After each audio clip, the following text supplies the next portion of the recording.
식당 앞 모든 시선이 저에게 집중되었습니다. 이민정이 팔짱을 끼고 냉정하게 말했어요. 당신 같은 사람은 세상에 많아요. 다른 손님들이 낄낄거렸습니다. 요즘은 진상 손님이 많대요. 돈 몇 푼으로 뭘 기대하는지 모르겠어. 나이 드신 분들이 특히 그런 경향이 있어. 저는 말문이 막혔습니다. 78회를 살아오면서 이런 모욕을 당한 적이 있었나 싶었어요. 착각하지 마세요.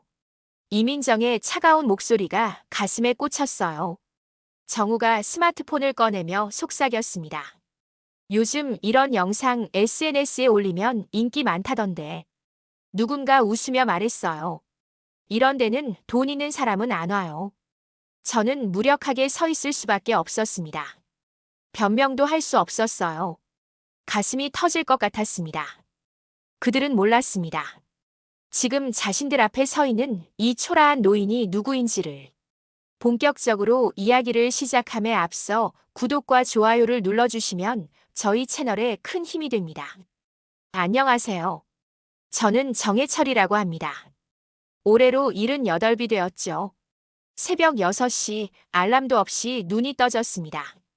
나이가 들면서 잠이 점점 줄어들더군요. 창가로 다가가 커튼을 걷어내니 희뿌연 아침 햇살이 스며들어왔어요. 15평짜리 원룸의 작은 창문 너머로 보이는 세상은 여전히 바빴습니다. 옷장 앞에 서서 거울을 바라보았어요. 흰머리가 성기게 남은 머리, 깊게 패인 주름, 어깨가 조금 굽은 체구. 젊은 시절의 당당함은 온데간데 없이 사라져버렸습니다. 거울 속 제 모습은 누가 봐도 평범한 동네 할아버지였어요. 손에 든 트렌치 코트를 살펴보았습니다. 이미 15년도 넘게 입어온 것이었죠. 어깨 부분이 해져서 솜이 비치고 왼쪽 소매에는 작은 구멍이 뚫려 있었어요. 단추 2개는 실밥이 풀어져 겨우 매달려 있었습니다. 하지만 버릴 수가 없었어요. 이 코트가 저와 함께 걸어온 세월이 너무 길었거든요. 그런데 오늘은 그 식당을 가야겠다는 생각이 들었습니다. 며칠 전 아랫집 김할머니가 말씀하시더군요. 시장 골목 안쪽에 있던 은하분식이 주인이 바뀌었다고요. 30년 넘게 그 자리를 지켜온 박 사장님이 고향으로 내려가시면서 젊은 부부가 새로 식당을 맡게 되었다는 얘기였습니다. 은하분식은 제게 특별한 곳이었어요. 아니, 특별했다고 해야겠네요. 젊은 시절 사업을 막 시작했을 때부터 30년 넘게 드나들던 곳이거든요. 그때는 제가 외식업계에서 작은 프랜차이즈를 운영하는 사업가였습니다. 지금은 모든 걸 정리하고 조용히 살고 있지만요. 그 시절 제 하루는 늘 바빴습니다. 새벽부터 밤늦게까지 가맹점들을 돌아다니며 운영을 점검하고 신규 매장 후보지를 답사하느라 정신없이 지냈어요. 제대로 된 식사를 할 시간도 없었죠. 그런 제게 은하분식은 안식처 같은 곳이었습니다. 박 사장님의 김치찌개는 정말 맛있었어요. 새빨간 국물에 돼지고기가 넉넉히 들어가고 묵은지의 깊은 맛이 일품이었죠. 항상 웃는 얼굴로 저를 맞아주셨고 바쁘다고 하면 포장도 금세 해주셨습니다. 가끔은 반찬을 하나씩 더 넣어주시기도 했어요. 그때 제 모습을 떠올려 보니 참 달랐습니다. 정장에 구두, 명품 시계까지 차고 다녔죠. 직원들과 미팅할 때는 늘 카리스마 있는 회장님이었어요. 하지만 지금은 그저 평범한 노인일 뿐입니다. 트렌치코트 소매를 정리하며 거울을 다시 보았어요. 지금의 제 모습으로는 아무도 제가 한때 회사를 이끌었던 사람이라고 생각하지 못할 겁니다. 그런데 이상하게도 그게 마음 편했어요. 겉모습으로 사람을 판단하는 세상에서 저는 이제 그냥 투명한 존재가 되어버렸으니까요. 아내와 아들이 떠나간 지도 벌써 5년이 넘었습니다. 아내는 지병으로, 아들은 교통사고로요. 그 뒤로 혼자 사는 게 익숙해졌어요. 가끔 외로움이 밀려올 때도 있지만 혼자만의 시간이 나쁘지는 않더군요. 집에서 나와 버스 정류장으로 향했습니다. 이른 아침이라 출근하는 사람들로 붐볐어요. 젊은 직장인들 사이에서 저만 혼자 다른 세상 사람 같았습니다. 버스에 올라 뒷자리에 앉았는데 앞자리 여학생이 제 쪽을 힐끗 보더니 고개를 돌렸어요. 창밖 풍경을 바라보며 생각에 잠겼습니다. 예전엔 이 길을 승용차로 다녔는데 이제는 대중교통을 이용해야 하죠. 운전할 자신이 없어서요. 반사신경도 떨어지고 시야도 예전 같지 않거든요. 시장 입구에서 내려 골목길을 걸었어요. 오랜만에 와보니 상점들이 많이 바뀌어 있었습니다. 예전에 있던 철물점은 편의점이 되었고 약국은 카페로 바뀌었더군요. 세월의 흐름을 실감할 수 있었어요. 그래도 은하분식만큼은 그 자리 그대로 있었습니다. 파란색 간판도 여전했고 입구에 노란 천막도 그대로였어요. 다만 뭔가 달라 보였습니다. 유리창이 더 깨끗해졌고 입구 쪽에 작은 화분들이 예쁘게 놓여 있었어요. 새 주인의 손길이 느껴졌죠. 문고리를 잡고 잠시 머뭇거렸습니다. 새로운 사람들이 저를 어떻게 대할지 궁금하면서도 두려웠어요. 박 사장님처럼 따뜻하게 맞아줄까요? 문을 밀고 들어서는 순간 익숙한 김치찌개 냄새가 코끝을 스쳤습니다. 그런데 동시에 시선들이 집중되는 걸 느꼈어요. 손님이 6명 정도 있었는데 모두 제 쪽을 보더군요. 중년 남자 2명이 구석 테이블에 앉아 아침 식사를 하고 있었어요. 한 명이 동료에게 작은 소리로 속삭였습니다. 저런 사람도 여기 오네. 젊은 여자 손님은 아예 고개를 돌려버렸어요. 마치 같은 공간에 있기 싫다는 듯이 말이죠. 대학생으로 보이는 남자는 스마트폰을 보느라 바빴지만 제가 지나갈 때 슬쩍 올려다보더군요. 하지만 저는 개의치 않았습니다. 이런 시선들에는 이미 익숙해져 있었거든요. 나이 들고 초라해진 모습으로 다니다 보면 자주 겪는 일이었어요. 사람들은 겉모습만 보고 판단하니까요. 카운터 쪽으로 천천히 걸어가며 주방을 살펴보았습니다. 30대 중반쯤 보이는 남자가 국자를 들고 김치찌개를 끓이고 있었어요. 옆에서는 비슷한 나이의 여자가 밑반찬을 정리하고 있었습니다. 새로운 주인 부부였죠. 남자는 제 모습을 보더니 잠시 당황하는 듯 했어요. 여자도 마찬가지였습니다. 제가 어떤 손님인지 가늠하기 어려워하는 것 같았어요. 빈 테이블에 앉으며 주변을 둘러보았습니다. 내부는 예전과 거의 같았어요. 낡은 테이블과 의자들, 벽에 붙은 메뉴판까지. 다만 곳곳이 더 깨끗해진 느낌이었습니다. 그런데 묘한 기분이 들었어요.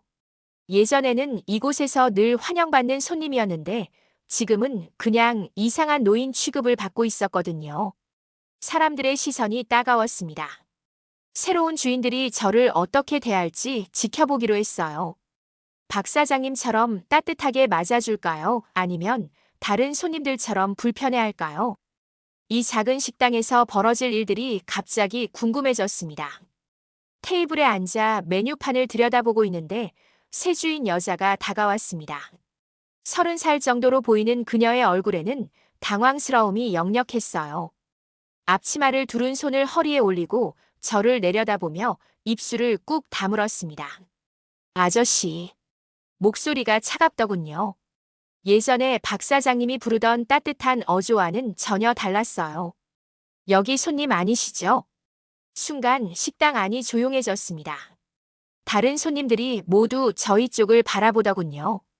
김치찌개를 먹던 중년 남자는 숟가락을 든 채 멈춰 있었고 젊은 여자는 아예 고개를 돌려 우리 대화를 듣고 있었어요. 저는 잠시 당황했습니다. 손님이 아니라니요. 30년 넘게 이곳을 드나들었는데 말이죠. 김치찌개 하나 주세요. 조용히 주문을 했습니다. 하지만 그녀의 표정은 더욱 굳어졌어요. 여기 공짜밥 없어요. 구청 가세요. 충격이었습니다. 공짜밥이라니요. 제가 노숙자로 보였던 건가요? 낡은 트렌치코트 때문일까요? 아니면 구부정한 어깨 때문일까요? 옆 테이블에서 수군거리는 소리가 들렸습니다. 저분 또 왔나 봐. 어제도 여기 앞에서 어슬렁거리던데. 새로 온 사장님들이 고생이겠네. 제가 어제 왔다는 말은 사실이 아니었어요. 일주일 전에 한 번 지나가면서 밖에서 잠깐 봤을 뿐이었거든요. 하지만 사람들의 기억은 이미 왜곡되어 있었습니다. 이민정이라고 소개했던 새 사장님은 팔짱을 끼고 저를 바라보았어요. 눈빛에는 경계심이 가득했습니다. 돈 있으세요? 물어보더군요. 저는 지갑을 꺼내려 했는데 그녀가 손을 휘저었어요. 그런 거 말고요. 진짜 돈 있냐고요. 다른 손님들이 키득거렸습니다. 마치 재미있는 구경거리를 보는 것처럼 말이죠. 김치찌개 값은 있습니다. 제가 말했지만 그녀는 고개를 저었어요. 여기 장사하는 곳이에요.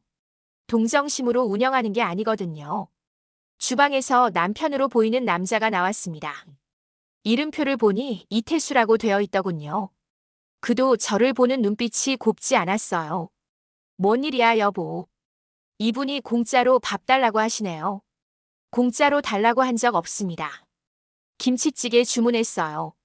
제가 다시 말했지만 이미 상황은 꼬여버렸어요. 이태수는 팔짱을 끼고 저를 내려다보았습니다. 아저씨, 우리도 장사 시작한 지 얼마 안 됐어요. 봉사단체 아니거든요. 구석에 앉아있던 대학생이 친구에게 속삭였습니다. 저런 분들 때문에 식당 분위기 안 좋아지는 거야. 맞아. 다른 데 가야겠다.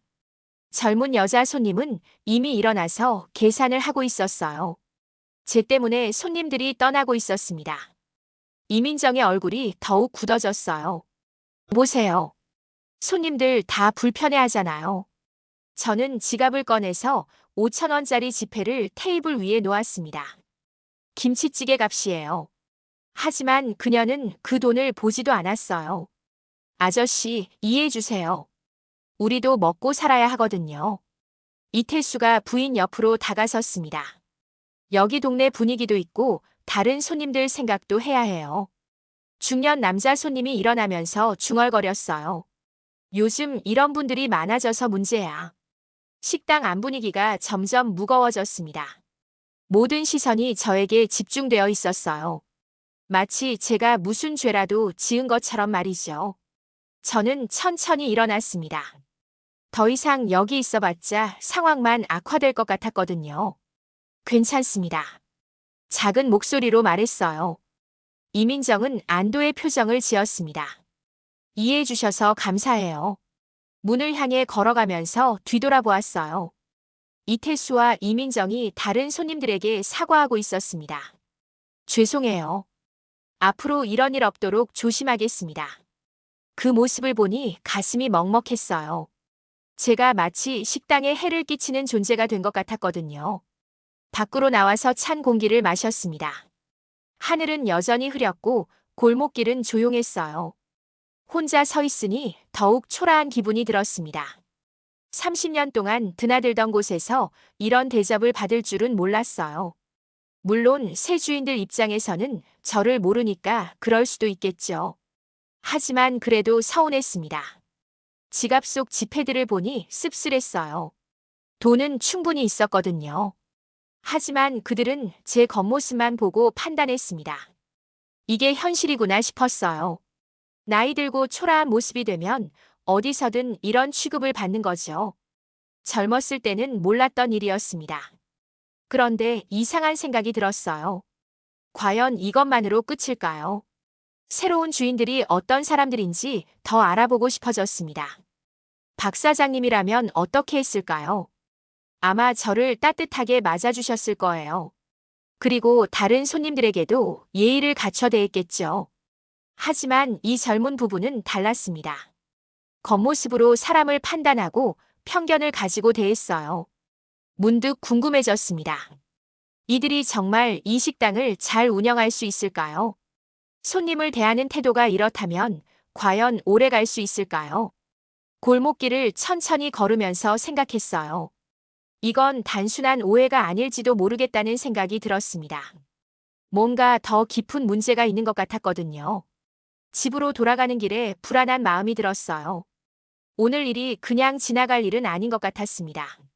식당 밖에서 한참을 서 있었는데 갑자기 문이 열렸습니다. 이민정이 나와서 저를 보더군요. 표정이 조금 누그러져 있었어요. 아저씨, 들어오세요. 뜻밖이었습니다. 방금 전까지 나가라고 했는데 말이죠. 괜찮습니다. 아니에요. 들어오시라고요. 어떤 마음의 변화가 있었던 걸까요? 저는 다시 식당 안으로 들어갔습니다. 여기 앉으세요. 구석 자리를 가리키더군요. 다른 손님들과 떨어진 곳이었어요. 그래도 들어오라고 해주니 고마웠습니다. 이태수가 주방에서 고개를 내밀었어요. 진짜 돈 있는 거 맞죠? 네, 있습니다. 저는 지갑을 꺼내서 10,000원짜리 지폐 몇 장을 보여드렸어요. 그제야 그의 표정이 조금 풀렸습니다. 김치찌개 하나요? 네. 알겠습니다. 하지만 그의 목소리에는 여전히 경계심이 묻어 있었어요. 그때 주방 안쪽에서 젊은 남자가 나왔습니다. 20살 남짓해 보이는 알바생이었어요. 앞치마를 두르고 설거지를 하던 중이었는지 손에 물기가 묻어 있었습니다. 사장님, 저 아저씨가 뭘로 계산해요? 큰 소리로 말하더군요. 식당 안다른 손님들이 모두 들을 정도였어요. 쓰레기통에서 주운 동전으로 하나요? 키득거리며 웃었습니다. 이민정이 그를 나무랐어요. 정우야, 그런 말 하지 마. 아, 진짜요? 그런데 저런 분들 보통 그러잖아요. 정우라는 알바생은 전혀 미안해하지 않았습니다. 오히려 재미있어 하는 것 같았어요. 다른 손님들도 웃음을 참지 못하고 있었습니다. 중년 남자는 커피를 마시며 고개를 흔들었고 새로 들어온 아줌마는 저를 흘끔흘끔 쳐다보았어요. 저는 아무 말 하지 않았습니다. 화가 났지만 참았어요. 여기서 소란을 피우면 더 큰 문제가 될 것 같았거든요. 이태수가 김치찌개를 끓이기 시작했습니다. 냄비에서 보글보글 소리가 나더군요. 그런데 손님들의 수군거림은 계속됐어요. 요즘 저런 분들이 정말 많아졌어. 그러게. 동네 분위기가 안 좋아져. 새로 온 사장님들 고생하겠다. 저는 테이블에 놓인 물컵을 들여다보았습니다. 물이 조금 흐렸어요. 컵도 깨끗하지 않았고요. 예전 박 사장님 때는 이런 일이 없었는데 말이죠. 10분 정도 지나서 김치찌개가 나왔습니다. 이민정이 조심스럽게 제 앞에 놓더군요. 진짜 돈 없으면 그냥 나가세요. 작은 목소리로 말했어요. 다른 손님들이 들을까봐 걱정하는 것 같았습니다. 걱정하지 마세요. 저는 지갑에서 5,000원을 꺼내서 테이블 위에 놓았어요. 깔끔한 지폐였습니다. 내가 낸 돈만큼의 대우를 받으면 좋겠네요. 미소를 지으며 말했습니다. 이민정은 잠시 당황하는 듯 했어요. 아, 네. 그럼 맛있게 드세요. 어색하게 인사하고는 카운터로 돌아갔습니다.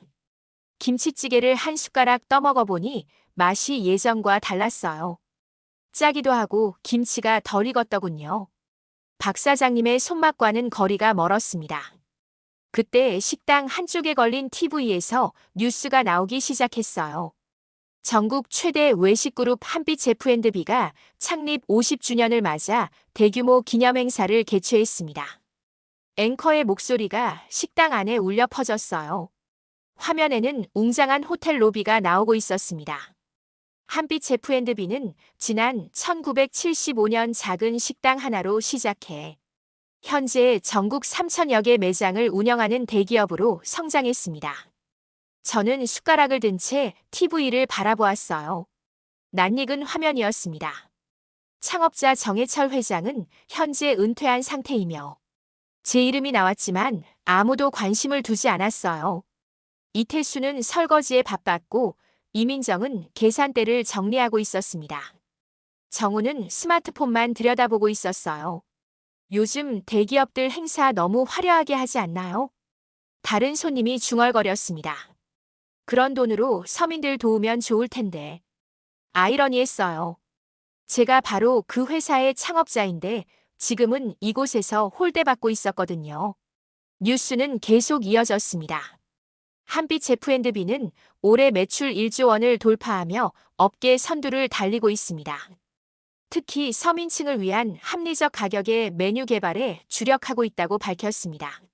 서민층을 위한 메뉴라니요. 지금 제가 받는 대우를 보면 참 아이러니한 말이었어요. 사장님, TV 좀 끄세요. 시끄러워요. 정우가 불평했습니다. 이태수가 리모컨을 찾아 TV를 껐어요. 조용해진 식당에서 저 혼자 김치찌개를 먹고 있었습니다. 다른 손님들은 여전히 제 쪽을 힐끔힐끔 쳐다보고 있었어요. 문득 생각해보니 이상했습니다. 제가 만든 회사가 서민을 위한 메뉴를 개발한다고 하는데 정작 저는 서민으로 취급받고 있었거든요. 이민정이 다가와서 빈 반찬 그릇을 가져갔어요. 반찬 더 드릴까요? 괜찮습니다. 그런데 아저씨, 여기 자주 오실 건가요? 조심스럽게 물어보더군요. 다른 손님들 때문에 걱정하는 것 같았어요. 글쎄요. 어떨까요? 애매하게 대답했습니다. 그녀는 안도하는 듯한 표정을 지었어요. 김치찌개를 다 먹고 일어섰습니다. 계산은 이미 했으니까 그냥 나가면 되었어요. 안녕히 가세요. 이민정이 인사했지만 어색했습니다. 진심이 담기지 않은 인사였어요. 정우는 제가 나가는 모습을 보며 동료에게 속삭였어요. 이런 데는 돈 있는 사람은 안 와요. 그 말이 귀에 들렸지만 모른 척했습니다. 밖으로 나와서 골목길을 걸었어요. 하늘이 점점 어두워지고 있었습니다. 바람도 차가워졌고요. 오늘 겪은 일들을 생각하니 복잡한 마음이 들었어요. 제가 만든 회사는 성공했지만 정작 저는 사람들에게 인정받지 못하고 있었거든요. 이게 현실이었습니다. 겉모습이 초라하면 아무도 존중해주지 않는 세상이었어요. 집에 돌아가는 길이 유독 멀게 느껴졌습니다. 어둠 속에서 혼자 걷고 있으니 더욱 외로웠어요. 오늘 하루가 앞으로 어떤 변화를 가져올지 알 수 없었습니다. 김치찌개 그릇이 비었습니다. 국물까지 깔끔하게 마시고 나니 속이 든든했어요. 그런데 마음만은 무거웠습니다. 음식 맛도 예전 같지 않았고 사람들의 시선도 따가웠거든요. 자리에서 일어나 계산대로 향했습니다. 이민정이 계산기를 두드리고 있었어요. 제가 다가가자 고개를 들더군요. 5,000원입니다. 차가운 목소리였어요. 저는 이미 테이블에 돈을 놓고 왔다고 말하려 했는데 그녀가 먼저 입을 열었습니다. 참 아저씨. 뭔가 할 말이 있는 듯한 표정이었어요. 요즘 이런 어르신들 많아요. 갑작스러운 말이었습니다. 어떤 의미인지 물어보려는데 그녀가 계속 말했어요. 착각하지 마세요. 순간 가슴이 먹먹해졌습니다. 착각이라니요.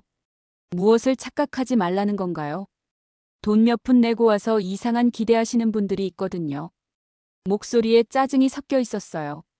마치 제가 무슨 잘못이라도 한 것처럼 말이죠. 옆에서 듣고 있던 정우가 낄낄거렸습니다. 맞아요, 사장님. 요즘은 진상 손님이 많대요. 다른 손님들도 웃음을 터뜨렸어요. 제가 진상 손님이라는 뜻이었을까요? 그러게. 돈 몇 푼으로 뭘 기대하는지 모르겠어. 중년 남자가 중얼거렸습니다. 나이 드신 분들이 특히 그런 경향이 있어. 젊은 여자도 맞장구 쳤어요. 저는 말문이 막혔습니다. 제가 무슨 기대를 했다는 건가요? 그냥 조용히 밥을 먹고 가려 했을 뿐인데 말이죠. 이민정이 팔짱을 끼고 저를 바라보았어요. 당신 같은 사람은 세상에 많아요. 단호한 목소리였습니다. 그 말이 가슴에 꽂혔어요. 당신 같은 사람. 그녀가 보기에 저는 어떤 사람이었을까요? 초라하고 볼품없는 동정받고 싶어하는 노인이었을까요? 주변 손님들의 시선이 모두 저에게 집중되었습니다. 마치 구경거리를 보는 것처럼 말이죠. 몇몇은 휴대폰을 꺼내서 저를 찍으려는 듯 했어요. 요즘 이런 영상 SNS에 올리면 인기 많다던데. 누군가 속삭였습니다. 저는 잠시 멈춰섰습니다. 머릿속이 하얘졌어요. 78해를 살아오면서 이런 모욕을 당한 적이 있었나 싶었습니다. 젊은 시절에는 사람들이 저를 존중해 주었어요. 회장님이라고 부르며 고개를 숙였죠. 그런데 지금은 완전히 달랐습니다. 이민정의 얼굴을 다시 바라보았어요. 30살 정도의 젊은 여자였지만 눈빛은 차가웠습니다. 제게는 일말의 동정심도 없었어요. 그 말 꼭 기억하시오. 조용히 말했습니다. 제 목소리가 떨리고 있다는 걸 느꼈어요. 이민정은 어깨를 으쓱했어요. 네, 알겠어요. 전혀 미안해하지 않는 표정이었습니다. 오히려 귀찮다는 듯한 얼굴이었어요. 저는 돌아서서 문을 향해 걸었습니다. 다리가 후들거렸어요. 가슴이 답답하고 목이 메었습니다. 뒤에서 웃음소리가 들렸어요. 이제 좀 조용해지겠네. 그러게. 분위기 엄청 안 좋았는데. 다음에 또 오면 어떡하지? 그때는 처음부터 안 받으면 되지 뭐. 그들의 말이 등 뒤로 따라왔습니다. 발걸음을 재촉했어요. 문을 열고 나가는 순간 차가운 바람이 얼굴을 때렸습니다. 언제부터인가 비가 내리기 시작했더군요. 가늘고 차가운 빗줄기가 어깨를 적셨어요. 골목길은 조용했습니다. 가로등 불빛이 젖은 아스팔트에 번져 있었어요. 제 그림자도 일그러져 보였습니다. 몇 걸음 걷다가 벽에 기대섰습니다. 다리에 힘이 빠져서 서 있기가 힘들었거든요. 가슴이 터질 것 같았어요. 당신 같은 사람은 세상에 많아요. 그 말이 계속 귓가에 맴돌았습니다. 제가 그렇게 흔한 존재였나요? 아무 가치도 없는 늙은이였나요? 빗방울이 얼굴에 떨어졌어요. 차갑고 매서웠습니다. 혼자 서 있으니 더욱 초라한 기분이 들었어요. 문득 눈물이 날 것 같았습니다. 78해를 살아오면서 이렇게 무력감을 느낀 적이 있었나 싶었거든요. 젊은 시절 회사를 일굴 때는 당당했었습니다. 직원들과 거래처 사람들이 모두 저를 인정해 주었어요. 그런데 지금은 김치찌개 한 그릇 먹는 것도 눈치를 봐야 하는 처지가 되었습니다. 비가 점점 세게 내렸어요. 트렌치 코트가 젖어서 무거워졌습니다. 하지만 움직이고 싶지 않았어요. 이대로 여기 서 있고 싶었습니다. 그런데 갑자기 분노가 치밀어 올랐어요. 왜 제가 이런 취급을 받아야 하나요? 겉모습이 초라하다고 해서 사람으로서의 존중까지 포기해야 하나요? 주먹을 꽉 쥐었습니다. 손톱이 손바닥에 파고들 정도로 말이죠. 가슴속에서 뭔가 끓어오르는 걸 느꼈어요. 이대로는 안 되겠다는 생각이 들었습니다. 계속 이렇게 당하고만 살 수는 없었어요. 그들이 저를 어떻게 보든 상관없었습니다. 하지만 적어도 사람으로서의 기본적인 예의는 지켜져야 한다고 생각했어요. 빗속에서 고개를 들었습니다. 하늘이 깜깜했지만 마음속에는 무언가 단단한 결심이 자리 잡고 있었어요. 당신 같은 사람은 세상에 많다고 했죠. 과연 그럴까요? 저 같은 사람이 정말 많을까요? 곧 알게 될 겁니다. 저 같은 사람이 어떤 존재인지 말이죠. 골목길 가로등 아래서 빗물에 젖은 채 서 있는 제 모습이 초라해 보였을 거예요. 하지만 눈빛만은 달라져 있었습니다.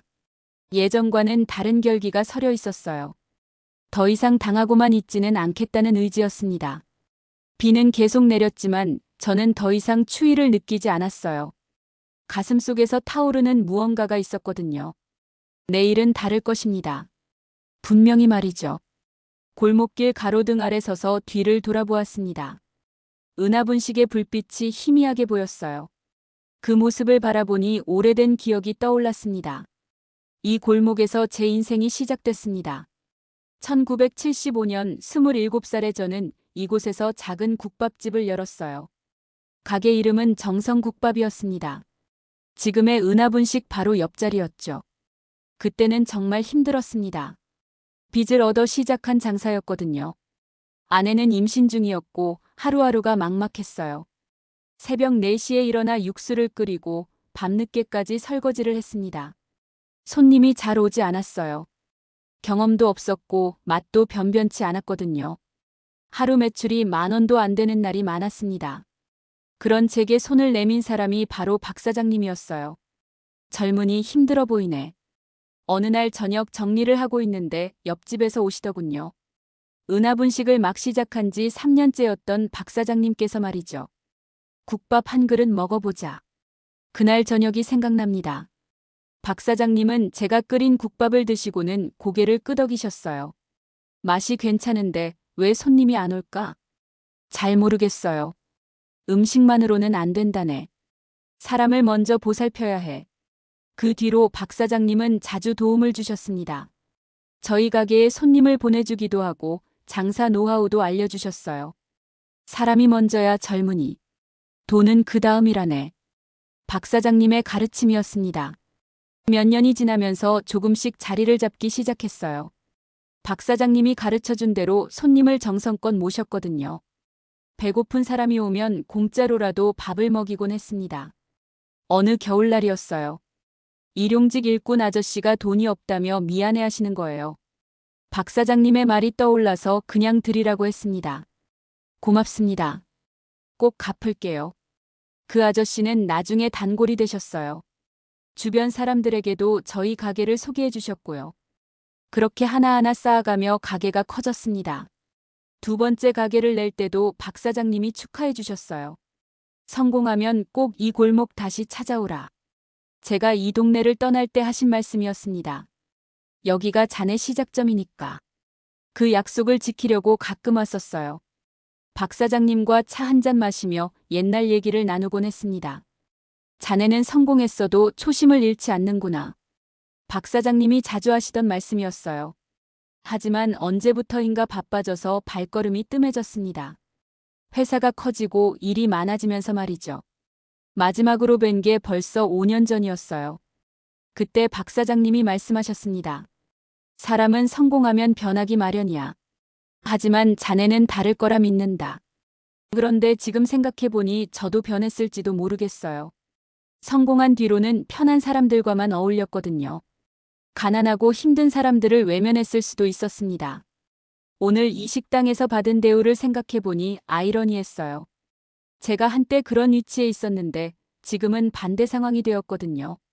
박 사장님이라면 어떻게 하셨을까요? 아마 저 젊은 부부에게 사람을 대하는 법을 가르쳐 주셨을 거예요. 돈보다 사람이 먼저라네. 그 목소리가 귓가에 들리는 것 같았습니다. 비에 젖은 골목길을 바라보니 감회가 깊었어요. 여기서 시작해서 전국적인 기업을 만들었는데 다시 이곳에서 모욕을 당하게 되었으니까요. 하지만 이것도 의미가 있을 거라고 생각했습니다. 박 사장님이 가르쳐준 교훈을 다시 실천할 기회일지도 모르겠어요. 사람을 먼저 보살피는 것. 그게 진짜 성공이라고 하셨던 말씀이 새삼아 닿았습니다. 오늘 저를 무시한 사람들에게 그 교훈을 보여줄 방법이 있을 것 같았어요. 박 사장님께 받은 은혜를 이제는 제가 베풀 차례였으니까요. 다음 날 오전 10시. 은하분식 앞 골목길에 검은색 SUV 세대가 줄지어 섰습니다. 평소 조용하던 시장 골목이 갑자기 술렁이기 시작했어요. 첫 번째 차에서 정장을 입은 남자가 내렸습니다. 한빛F&B 홍보팀장 김성훈이었어요. 뒤이어 비서진 2명과 카메라를 든 기자들이 우르르 몰려 나왔습니다. 여기가 맞나요? 김 팀장이 휴대폰을 보며 확인했어요. 네, 은하분식입니다. 비서가 대답했습니다. 시장 상인들이 하나둘 구경을 나왔어요. 이런 큰 차들이 이 골목에 온 건 처음이었거든요. 뭔 일이냐? 촬영하나? 저기 카메라도 있네. 수근거리는 소리가 들렸습니다. 마지막 차에서 정해철이 내렸어요. 어제와는 완전히 다른 모습이었습니다. 깔끔한 네이비 정장에 구두까지 반질반질했어요. 하지만 표정은 여전히 침착했습니다. 회장님, 준비 완료했습니다. 김 팀장이 고개를 숙여 인사했어요. 카메라는 밖에서 대기시키시오. 네, 알겠습니다. 정해철은 천천히 은하분식 문을 바라보았습니다. 어제 모욕을 당하며 나온 그 문이었어요. 식당 안에서는 아침 준비가 한창이었습니다. 이민정이 반찬을 준비하고 있었고 이태수는 육수를 끓이고 있었어요. 정우도 벌써 나와서 설거지를 하고 있었습니다. 밖에 차 엄청 많이 왔네. 정우가 창문 너머로 보며 말했어요. 뭔데? 이민정이 다가와서 밖을 내다보았습니다. 와, 진짜 비싸 보이는 차들이다. 혹시 우리 때문인가? 이태수가 걱정스럽게 물었어요. 뭔 소리야? 우리가 뭘 잘못했다고. 그때 문이 열렸습니다. 정해철이 천천히 들어섰어요. 순간 식당 안이 조용해졌습니다. 이민정의 손에서 반찬통이 떨어질 뻔했어요. 어제 말을 제대로 못하고 있었습니다. 정해철은 조용히 카운터 앞에 섰어요.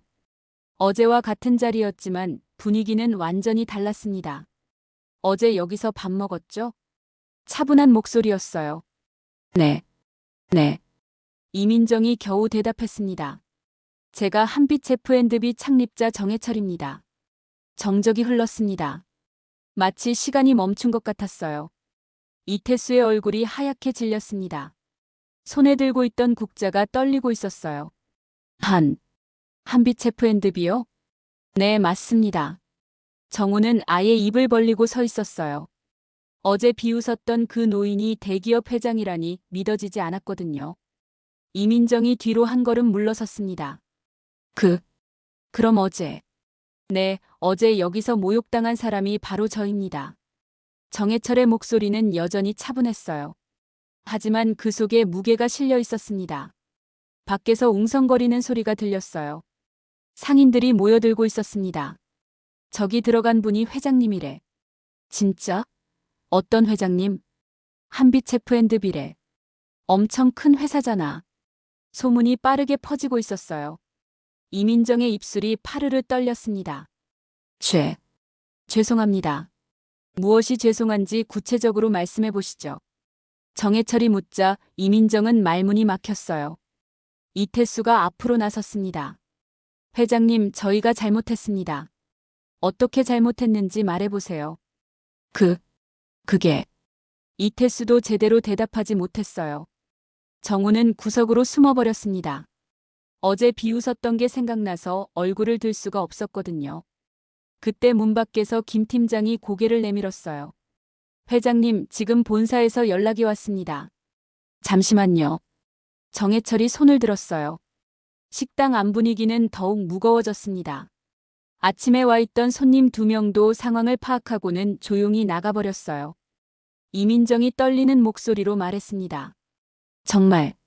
정말 몰랐어요. 몰랐다고요? 네, 만약 알았다면. 알았다면 어떻게 하셨을 건가요? 정해철의 질문에 이민정은 대답하지 못했어요. 제가 회장이라는 걸 알았다면 잘해주셨을 건가요? 그럼 어제 저를 노숙자로 봤을 때는 그렇게 대해도 괜찮다고 생각하신 건가요? 핵심을 찌르는 질문이었어요. 이태수가 무릎을 꿇으려 했습니다. 회장님, 정말 죄송합니다. 일어나세요. 무릎 꿇을 필요 없습니다. 정해철이 만류했어요. 다만 한 가지 묻고 싶습니다. 당신들은 사람을 겉모습으로만 판단하시나요? 아닙니다. 그럼 어제 제게 한 말들은 뭐였죠? 당신 같은 사람은 세상에 많다고 하셨죠. 이민정의 얼굴이 더욱 하얗게 질렸어요. 그리고 착각하지 말라고도 하셨고요. 죄송합니다, 회장님. 진짜 돈 없으면 나가라고도 하셨죠. 정해철이 하나하나 되짚으며 말하자 이민정은 고개를 들 수 없었어요. 밖에서 기자들이 대기하고 있다는 걸 알고 있었거든요. 이 일이 알려지면 식당은 끝장날 게 뻔했습니다. 회장님, 정말 잘못했습니다. 용서해 주세요. 이태수가 간절히 말했어요. 정해철은 잠시 침묵했습니다. 그리고 주변을 천천히 둘러보았어요. 식당은 여전히 낡고 허름했습니다. 하지만 어제와는 완전히 다른 분위기였어요. 모든 것이 뒤바뀌어 버렸거든요. 어제 그를 무시했던 사람들이 지금은 벌벌 떨고 있었습니다. 권력 앞에서 완전히 굴복한 모습이었어요. 이것이 현실이었습니다. 사람들은 겉모습으로 판단하고 권력 앞에서는 비굴해졌어요. 하지만 정해철의 표정에는 승리감보다는 씁쓸함이 묻어 있었습니다. 정해철은 잠시 침묵을 지켰습니다. 식당 안은 숨소리조차 들리지 않을 정도로 조용했어요. 이민정과 이태수, 그리고 정우까지 모두 얼어붙어 있었습니다. 밖으로 나가죠. 정해철이 말했어요. 김 팀장이 문을 열어주었습니다. 식당 밖에는 이미 많은 사람들이 모여 있었어요. 상인들과 주민들, 그리고 기자들까지. 소문이 빠르게 퍼져서 골목이 인산인해를 이뤘습니다. 카메라가 정해철을 향했어요. 플래시가 터지기 시작했습니다. 한빛 F&B 정해철 회장님, 한 말씀 부탁드립니다. 기자가 마이크를 내밀었어요. 정해철은 천천히 고개를 끄덕였습니다. 이곳은 제 인생의 출발점입니다. 차분한 목소리였어요. 주변 사람들이 모두 귀를 기울였습니다. 1975년 27살에 제가 이 골목에서 작은 국밥집으로 시작했거든요. 상인들이 웅성거렸어요.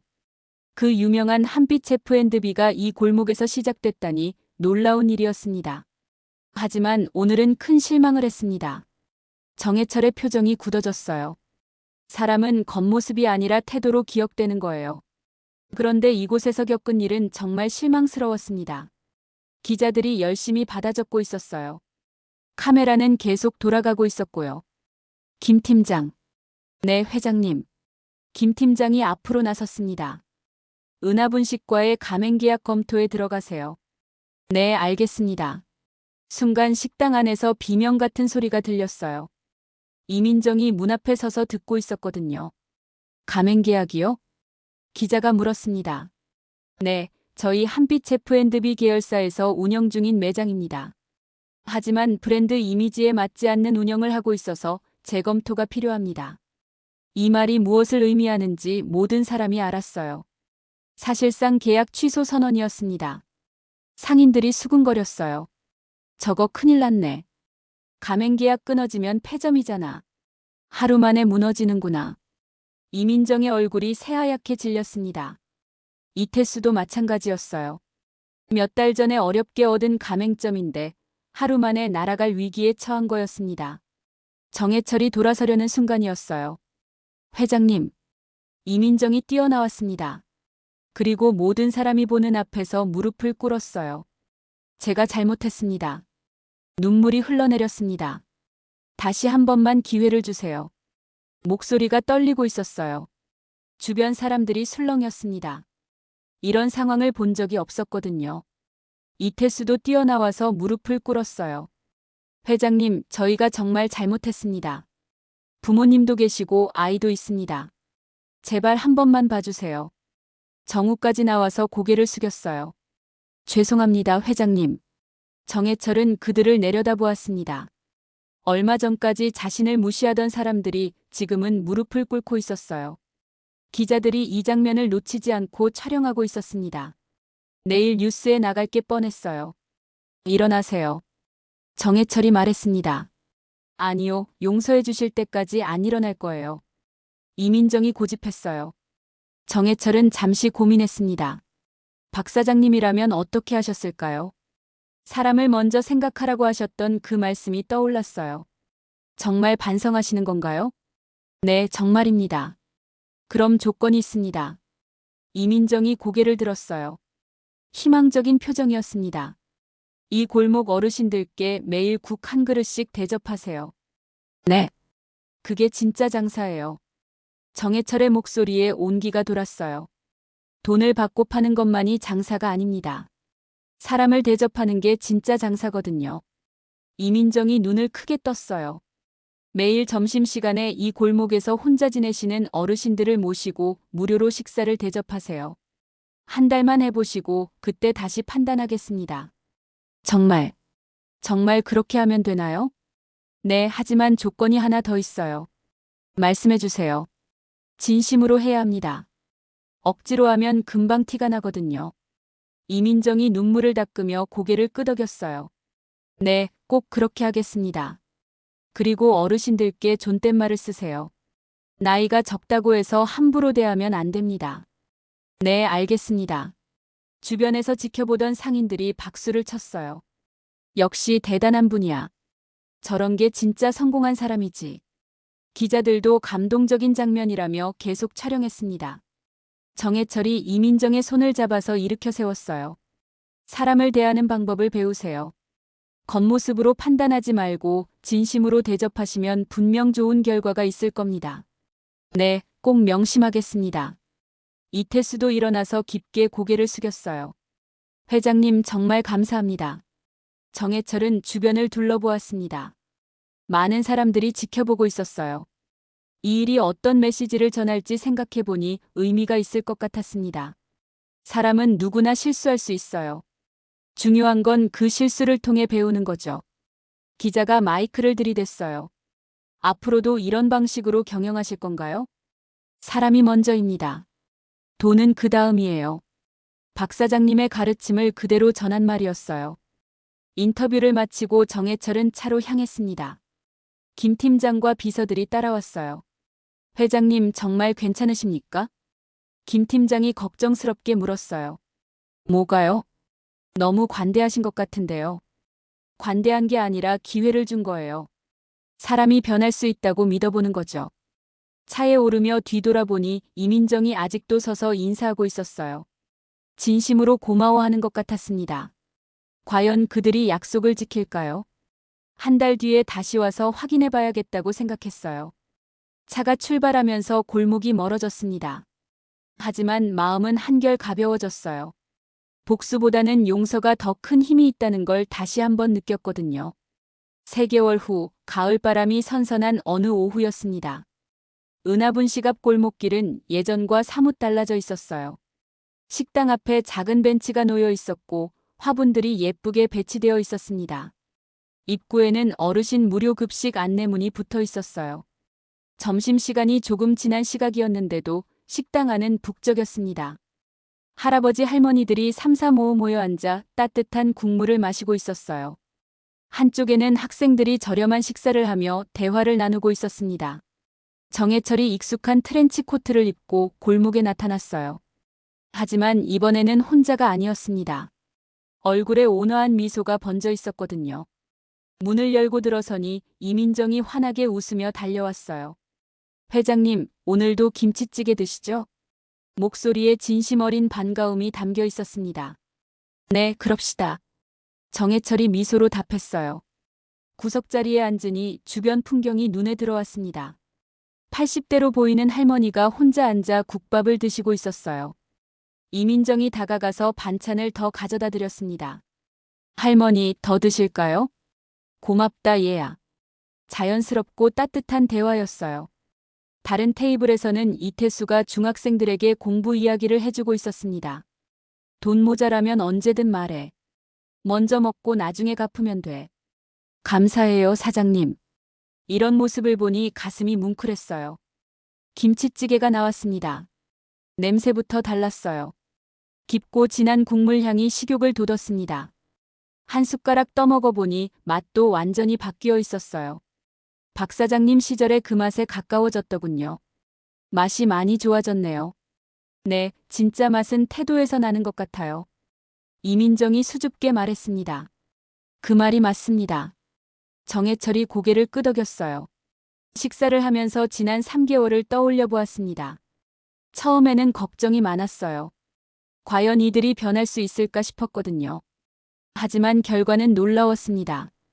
어르신들을 위한 무료 급식은 금세 소문이 났고 젊은 손님들도 늘어났어요. 진심으로 대접하는 마음이 전해졌던 거죠. 무엇보다 이민정과 이태수의 얼굴이 밝아졌어요.